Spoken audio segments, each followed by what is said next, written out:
Įprastai tai šiaip net ne vada, naudoja vandenį su muilu, bet labai tingėjau įti ieškoti vandens su muilu. Aš nesiprausiu niekad gyvenime. Hehe. Pagaliau šita dalis baigta. Ir kadangi esu čia pat, tai eisim prie šito va daikto.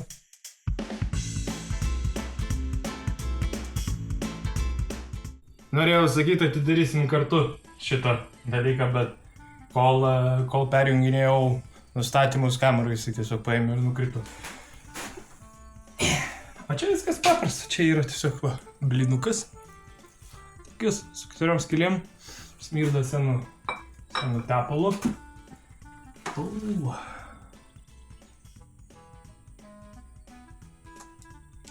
Šitas apsinešęs kažkokį velniovą ir tai galimai yra to vožtuvėlio, čia yra odinis vožtuvėlis, kuris reguliuoja tą kalimo momentą, man atrodo.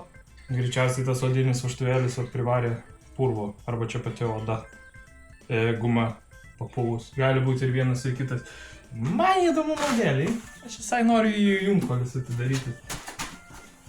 Gal nesprogs!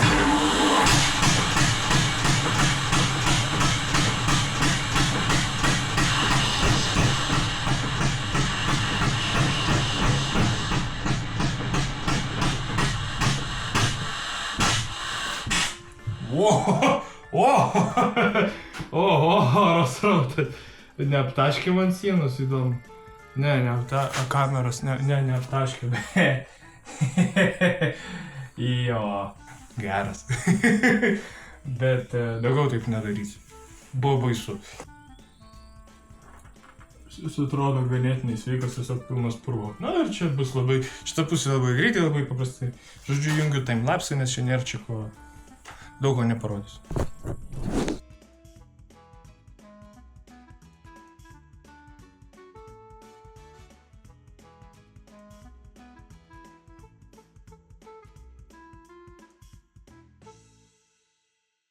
Nu ką, šita pusė baigta. Va, mes dabar turime čia viską sutvarkyta, pakeistos tarpinės. Gal nelabai gražiai atrodo, bet čia jau labiau nusprendžiau ne kiek grožį taikyti, kiek funkcionalumo. Ir dabar ką reikia daryti, tai eisim į kitą pusę. Čia apsitvarkysiu viską. Šitoje pusėje jau, ačiū Dievui, nereikės nieko daryti, nes prisimenu, kad jis irgi visi teisingi. Ir čia mes ką turim? Čia mes turim kojo pedalo visą reguliavimą oro cilindro, visą šitą sistemą keista, reguliuoja šitą daiktą.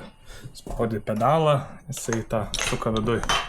Tai va, reikės dabar atsidaryti irgi tą pačią profilaktiką ir pakeisti vožtuvėlius, nes tas cilindras su tokiais odiniais vožtuvėliais, tai juos irgi pakeisim.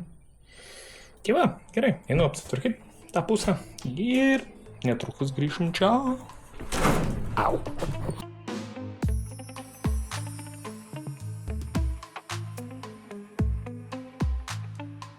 Gerai, sveiki atvykę ant mano galvos. Dabar, kad būtų biškį patogiau parodyti jums kai ką įdomaus. Gaila, kad aš kaip jūs uždėti ant galvos negaliu užsidėti švieselės ant galvos. Bet turėtų matytis viskas. Dabar jūs ką pamatysit, tai tikriausia realiai drąsiai galima vadinti pneumato širdis. Nes jinai reguliuoja savo klapanukais, vožtuvėliais, kur vaikšto pneumato kraujas. O pneumato kraujas, aišku, yra oras. Tai va, varžtai pusę velnio. Vis tiek pakeisim į normalius. Prasirieksim pat senas skylės. Kaip jie čia atrodo normaliai. Neblogai. Tai va, gerai. Dabar, kad šviesos būtų, dabar klausykite įdėmiai. Pliunkšt. Ko jis čia nenori išlyst? Šit turėtų lengviau išlyst. Šliunkšt. Ir va. Tai gal nuo galvos nusimsiu ir parodysiu viską. Bet va. Pliunkšt.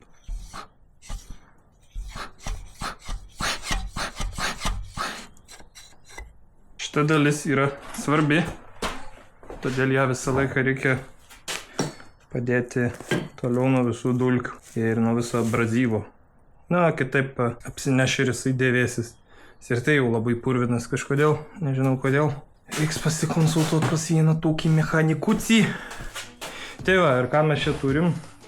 Mes čia turim odinius klapanus, kurie turėtų užtikrinti sandarumą ir gerą veikimą oriui vaikščiant, bet jie to nepadaro, jie neužtikrina. Kodėl? Leiskite jums atsakyti vienu žodžiu. Nežinau. Realiai neįsivaizduoju, kodėl normaliai neveikia. Ir... Čia tarp kitko tas galas, kurį mes pamatėme nuėmus tą apvalų.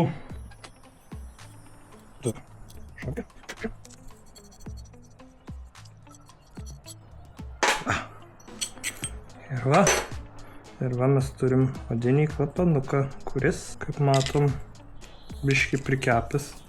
Ir jis tikriausiai įstringa kartais ir normaliai nenori veikti, nes yra buvę taip, kad tiesiog jisai ale pristringa. Nu tai va, tokis va liūdėsio klapanukas. Tai mes jį pakeisim iki tokios gumos. Šitus irgi pakeisim, viską pakeisim. Žodžiu, susimatysim, kai pakeisiu visus klapanukus, vožtuvukus. Keisiu tuos vožtuvėlius į šitą gumą. Kaip matot, jinai turi viduj armavimą. Tai davė tokias vytas iš naujininkų dirbtuvių, nežinau, kaip jų įmonė vadinasi, bet jie prie pat plastenos labai malonus vyriškis, papasako, kaip viską geriau tvarkyti ir davė šitos gumos. Tai va, tai ją dėsim vietoj tų odinių, tikiuosi tada bus pagaliau viskas labai gerai. Ir jo, gerai, susimatysim, tuoj, neužilgo. Žodžiu, sudėjau atgal. Ir čia jau man reikės pasikonsultuoti su vienu mechaniku tokiu. Čia visas blizganis, viskas apipiršta vadeškė. Nes yra vietų, kur dar leidžiamas oras. Ir jisai, nežinau, ar jis ten turi būti, ar ne. Va, čia yra tepimo skylutė, nu tai oras eina iš ten, aišku. Ir dar tie žiedeliai.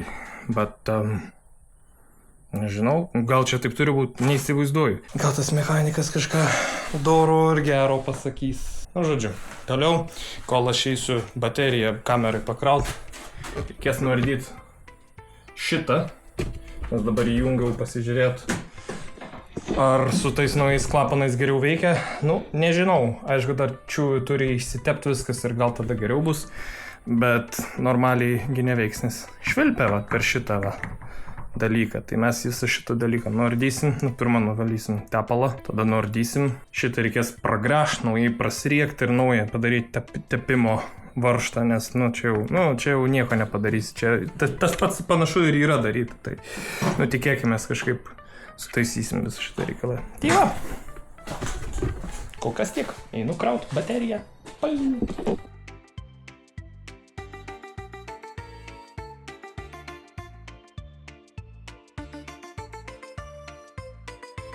Galvoju, biškai parodysiu, kas čia vyksta.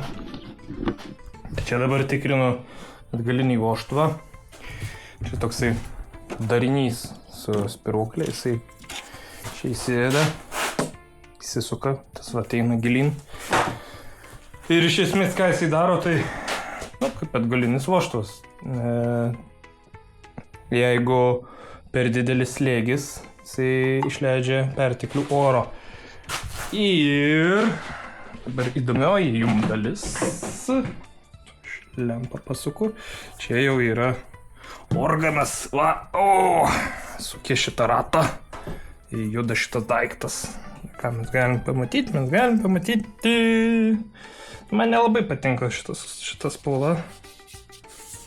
Reikėtų su kokiu 2000 popierium ar iš viso vėlinę kempinę pravalyti, tą padarysiu, nes tikrai labai negražu.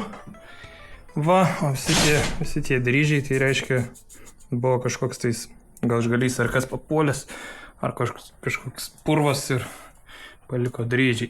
Tai va, tai ką darysiu, tai šitą paviršių visą nuzulinsiu, nes jis žiauriai purvinas. Ten, matosi tie odiniai vožtuvėliai. Ir išvalysim šitą. Pritrumpinsiu šitus varžtus, nes jį skirtingo ilgio kažkodėl žiauriai nepatogu nusukinėti. Visus sulyginsiu daugmaž. tą sutvarkysiu. Ir čia dar reikės tepimą perdaryti. Išgręšim šitą skylę, prasirieksim didesnę ir pačią tepalinę irgi. Jinai veikia labai paprastai. Tepalinė yra tiesiog cilindras, čia viršus nusisuka ir yra varžtas su skylute. Pripili tepalo ir jis po truputį kapsi. Tai va, ir čia panašu, kad jau lygiai tokiu pačiu būdu, kaip aš planuoju taisyti, jau buvo taisyta, tik aš pabandysiu gražiau padaryti. Jis atrodo tragiškai. Tyva. Va. Sriegiai visiškai nuėjo. Ten sriegiai šito gal ir sveiki, bet jau post factum, jau įrankiai nupirkti, tai jau virinsiu didesnį varžtą tam tiesiog. Tyva. Kol kas tiek. Žiūrime, ar šitas turi sandarumą. Žodžiu, pateploji markeriu. Pyst. Paėmė jį ir čiučiuką su lengvu spaudimu pasukalioji. Ir ištrauki pasižiūrai. Ir iš esmės ten, kur trinasi markeris, reiškia, ten liečiasi paviršius. Tai liečiasi, matosi biškį, kur perėjo markeris. Liečiasi, bet gal norėtųsi daugiau, bet kita vertus, nežinau, ar labai verta. Būtent šiuo atveju svarbu viską išvalyti nuo tų gruzų, kitoj pusėje matosi ten, visokia purva. Ten tikriausiai tarpinė šito dalyko. Šito dalyko tai aš net nebandysiu nuimti, nes, visų pirma, neturiu tokios formos rakto. Visų pirma, tingiu atskintis daugiau negu reikia. Aš jo niekad nebuvau nuėmęs ir jis man atrodo, kaip yra sandarus, taip ir yra sandarus. Tai šitą paliksim taip. Ir biškį čia pašvičiau, apvaliau, bet čia tiek ir davė tas apvalymas. Nėra vis tiek labai švarus, bet yra kaip yra.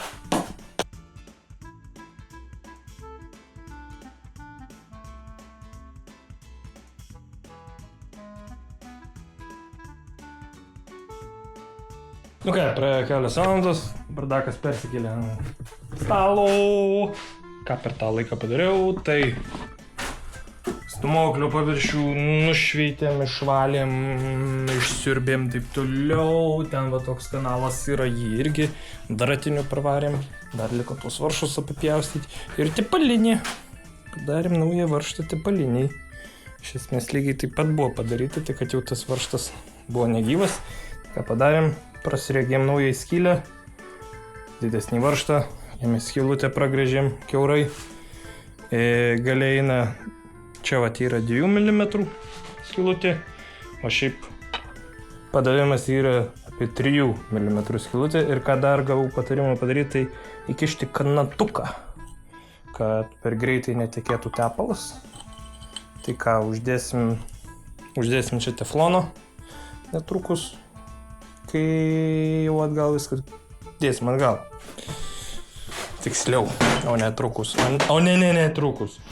Reikia dabar išpjauti naują tarpinę šitam dalykui pagal seną, nes dėt ant jį ant stalo, ant gumos ir gaudyti formą pagal tai nelabai gausis. Tai šitą išpjausim pagal seną ir tada surinkinėsim.